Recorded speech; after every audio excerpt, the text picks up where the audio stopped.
الحمد لله والصلاة والسلام على سيدنا محمد وعلى آله وأصحابه أجمعين. الحمد لله والصلاة والسلام على سيدنا محمد وعلى آله وأصحابه أجمعين. أما بعد،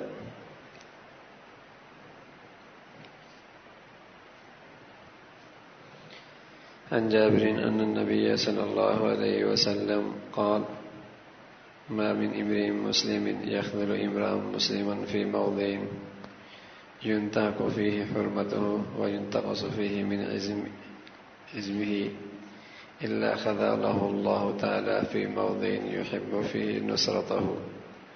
وما من امرئ مسلم ينصر مسلما في موضع ينتقص من عرضه وينتهك فيه من حرمته إلا نصره الله في موطن يحب فيه نصرته.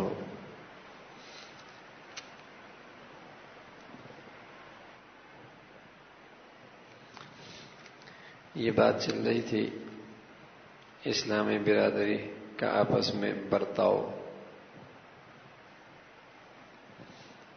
حضرت جابر رضی اللہ تعالیٰ عنہ فرماتے ہیں کہ رسول اللہ صلی اللہ علیہ وسلم نے فرمایا: جو بے توفیق مسلمان کسی دوسرے مسلمان بندے کو کسی ایسے موقع پر بے مدد چھوڑے گا جس میں اس کی عزت پر حملہ ہو اور اس کی آبرو اتاری جا رہی ہو، تو اللہ تعالیٰ بھی اس کو ایسی جگہ اپنی مدد سے محروم کر دے گا جہاں وہ اللہ کی مدد کا خواہش مند ہوگا. اور جو با توفیق مسلمان، جسے اللہ نے توفیق دی، کسی مسلمان بندے کے ایسے موقع پہ مدد اور حمایت کرے گا جہاں اس کی عزت آبرو پر حملہ ہو، تو اللہ تعالیٰ اس کی مدد فرمائے گا جہاں اسے اللہ کی مدد اور نصرت کی ضرورت ہوگی. یہ اسلامی برادری میں ایک دوسرے کا برتاؤ اور ایک دوسرے کا حق ہے، اور اس پر اللہ کی طرف سے نوازش ہے کہ کسی مسلمان کی عزت و آبرو پر کوئی آدمی حملہ کر رہا ہے اور یہ اس کا دفاع کر رہا ہے، تو کل اللہ اس کا وہاں دفاع کرے گا جہاں اسے اللہ کی مدد کی ضرورت ہوگی. اور اگر اس نے مسلمان کو بے یار و مددگار چھوڑ دیا کہ میرا اس سے کیا تعلق، تو پھر اللہ اسے وہاں بے یار و مددگار چھوڑ دے گا جہاں اسے اللہ کی مدد کی ضرورت ہوگی. اس لیے پیارے رسول صلی اللہ علیہ وسلم فرمایا کرتے تھے: من لا یہتم بامر المسلمین فلیس منہم. جس کو مسلمانوں کے مسائل اور معاملات کی فکر نہ ہو وہ ہم میں سے نہیں. یہاں تو اسلامی برادری میں اور اس امت کے اندر تو فرد کی زندگی سے اس کی زندگی کامیاب نہیں ہو سکتی. اسے تو پوری برادری کی فکر کرنی ہے، ان کے معاملات، ان کے مسائل کے بارے میں فکر مند ہونا ہے. پیارا نبی اس انداز کی امت بنا کے گئے ہیں، لیکن آج کا مسلمان اتنا گھٹیا ہو گیا، یہ کہتا ہے میری تجارتیں، میری معیشت محفوظ ہو جائے، چاہے ساری دنیا کا گھر مسلمانوں کا اجڑ جائے، میرا کندھا استعمال ہو جائے دوسروں کی گردنیں کاٹنے کے لیے اس قیمت پر کہ میری معیشت محفوظ ہو جائے گی، تو آج کے مسلمان اس کے لیے تیار ہے. یہ اپنا کندھا پیش کرتا ہے کہ ذبح کر دو مسلمانوں کو ایک شرط پر کہ میرا وطن بچ جائے. اپنا کندھا پیش کرتا ہے اس شرط پر کہ میری معیشت بچ جائے، دوسرے مسلمانوں کو قتل کر دو. آج کا مسلمان اتنا گھٹیا ہو گیا اور دنیا کا اتنا پوجاری ہو گیا کہ یہ اپنے بھائی کا خون بھی معاف نہیں کرتا، اپنا پیٹ بھرنے کے لیے اپنے بھائی کا خون بہاتا ہے. ادھر رسول اللہ صلی اللہ علیہ وسلم فرما رہے کہ وہ میری امت میں سے نہیں ہے جسے مسلمانوں کے مسائل کی اور معاملات کی فکر نہ ہو. پھر آپ علیہ الصلوۃ والسلام نے فرمایا، معاذ فرماتے ہیں کہ جس نے کسی بددین منافق کے شر سے کسی بندہ مومن کی حمایت کی، مثلا کوئی بددین آدمی کسی مومن بندے پہ کوئی الزام لگا رہا ہے،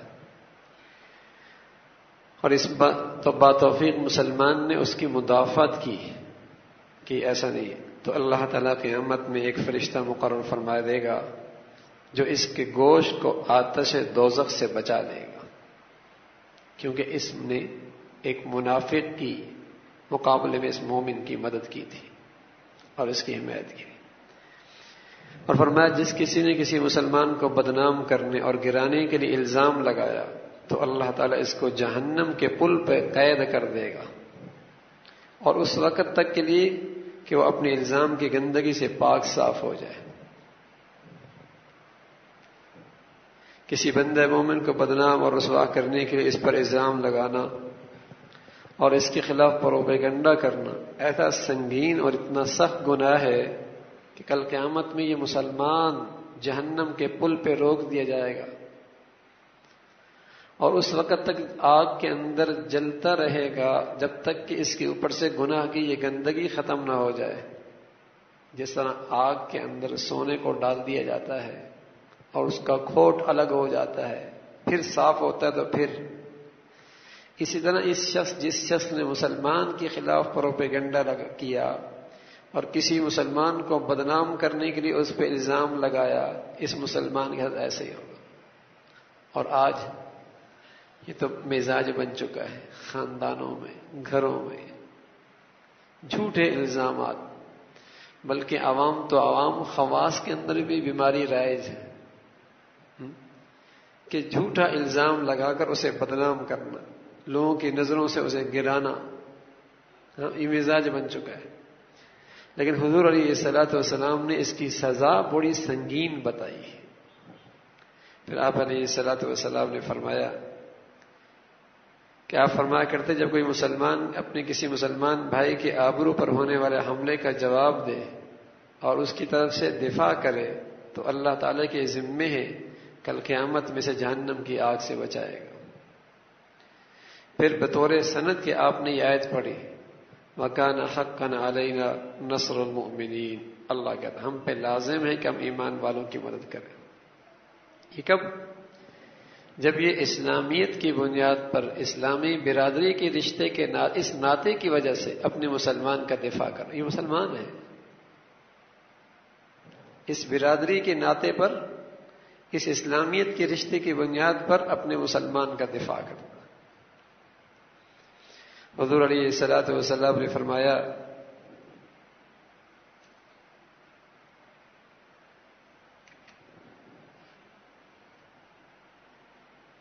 جس شخص نے کسی مسلمان کے سامنے کسی مسلمان کی غیبت کی اور بدگوئی کی اور وہ اس کی مدد اور نصرت کر سکتا تھا، یعنی منع کر سکتا، میاں غیبت نہ کر، اس کو جواب دے سکتا تھا، اگر ایسا کیا تو اللہ کل قیامت میں پھر اس کی مدد فرمائے گا۔ اور اپنی قدرت اور طاقت کے باوجود بھی اگر غیبت سے نہ روکا اور منع نہ کیا تو اللہ تعالیٰ کل قیامت میں، آخرت میں اس کو اس کی کوتاہی پہ پکڑے گا اور اس کو اس کی سزا دے گا۔ ایک آدمی غیبت کے ذریعے کسی کی عزت آبرو خراب کر رہا ہے، کسی پہ بہتان لگا رہا ہے، یہ اسے خاموش کرا سکتا ہے، نہیں کروا رہا تو کل قیامت میں یہ سزا اس کی پائے گا۔ تو یوں حضور علیہ الصلوۃ والسلام نے فرمایا کہ اسلامی برادری کا بھی ایک حق ہے، بحیثیت مسلمان کا ایک دوسرے پر بھی حق ہے کہ جتنا ممکن ہو سکے اس کی طرف سے دفاع کرے، چاہے جائے کہ خود موذی بنے، چاہے جائے کہ خود ظالم بنے، اور چاہے جائے کہ ان کے خلاف ظالموں کی حمایت کرے۔ یہ تو بہت سنگین معاملہ ہے، لیکن باوجود قدرت اور طاقت کے مسلمان کا دفاع نہیں کرتا، مدد نہیں کرتا، نصرت نہیں کرتا، تب بھی اللہ کے ہاں یہ مجرم ہے۔ حضور علیہ الصلوۃ والسلام نے فرمایا اس کا پھر ہماری امت سے تعلق کوئی نہیں ہے۔ تو میرے عزیزو، اللہ رب العزت نے ہمیں ایک برادری کے اندر رکھا ہے، اور وہ برادری ہے امت مسلمہ کی۔ جس حد تک ہم سے ممکن ہو ہم اس بات کو سوچیں. ہر آدمی کسی نہ کسی مقام پر ہے. اللہ نے کسی کو ڈاکٹر بنایا ہے, کسی کو انجینئر بنایا ہے, کسی کو تاجر بنایا ہے, کوئی صاحب عہدہ ہے, کوئی مال سرمایہ دار ہے. ہر آدمی کسی نہ کسی حیثیت پر ہے. تو جس حیثیت پر ہے وہ اس نقطے سے بھی سوچے کہ میں مسلمانوں کے لیے کیا کر سکتا ہوں.